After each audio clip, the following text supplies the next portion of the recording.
observational versus experimental studies, and appropriate use cases.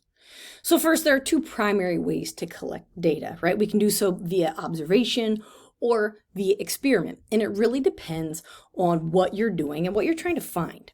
So with an observation, there's no attempt to control factors, right? These are just naturally occurring events. So you are literally just observing what is happening, usually over time. So examples, relationship between smoking and lung cancer, right? I'm not controlling for anything. I'm just like, hey, these people here smoke after this many years. How many have lung cancer? People who quit smoking at a certain age, what is their relationship? You can check it all out. You're not controlling anything. You're just looking at what people are doing. Relationship between premature birth and early cognitive skills, right? So there's all kinds of data on this. My niece and my nephew were both premature. So looking at the data, we were all really scared that we were going to have, because of how early my nephew was, boys generally have, more issues when they are preemies.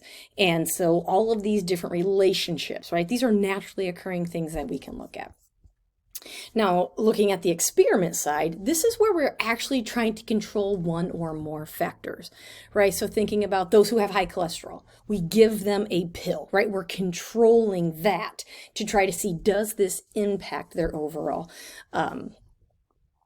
cholesterol levels. Participants are randomly divided into groups. So usually if we're doing an experiment, we say, okay, we have this group over here, we call this the control group, and we give them perhaps the placebo, and then this group over here is the treatment group, so they're getting the actual pill. Participants don't know which one they are in. They're just randomly divided, and then we look at the data at the end. So for an example, we have, let's say we're trying to lower cholesterol. So we've got 60 people in a room, and we just go down. You are number 1, we give them a pill. You are number 2, we give them a pill. Every pill looks exactly the same, and they don't know what they're getting. But 30 people got a pill that has nothing in it.